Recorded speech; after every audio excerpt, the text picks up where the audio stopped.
এই ব্যাগটার দাম কত? আপু 3000 টাকা। কি বলেন 3000 টাকা? আমি 2200 টাকা দিব। না আপু 3000 টাকার নিচে আসবে না। না ভাই, আমি 2200 টাকাই দিব, আর একটা টাকাও বেশি দিব না। না আপু হবে না। কি হয়েছে গো মিতু? ভাই দেখেন তো ব্যাগের দাম 3000 টাকা বলেছে, আপু 2200 টাকা দিবে বলছে। আচ্ছা দিয়ে দাও। প্যাকেট করেন। रुको जरा सबर करो। হাই। হ্যাঁ ঠিকই বলেছে।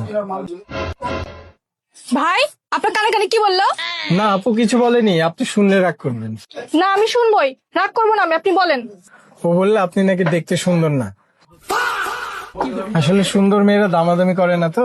रुक तेरे को बताते। আপনার ব্যাগের দাম কত? 3000 না? দাঁড়ান, এই যে নেন 3000 টাকা। আর হ্যাঁ, এই 500 টাকাটা আপনি রাখেন, এটা আপনার টিপস। এতক্ষণ ধরে বক বক করলেন না, এখন তো বলবেন আমি সুন্দর। হ্যাঁ আপু আপনি দেখতে অনেক সুন্দর, পরিমণিও ফেল। থ্যাংক ইউ ভাইয়া, আমি দেখতে অনেক সুন্দর।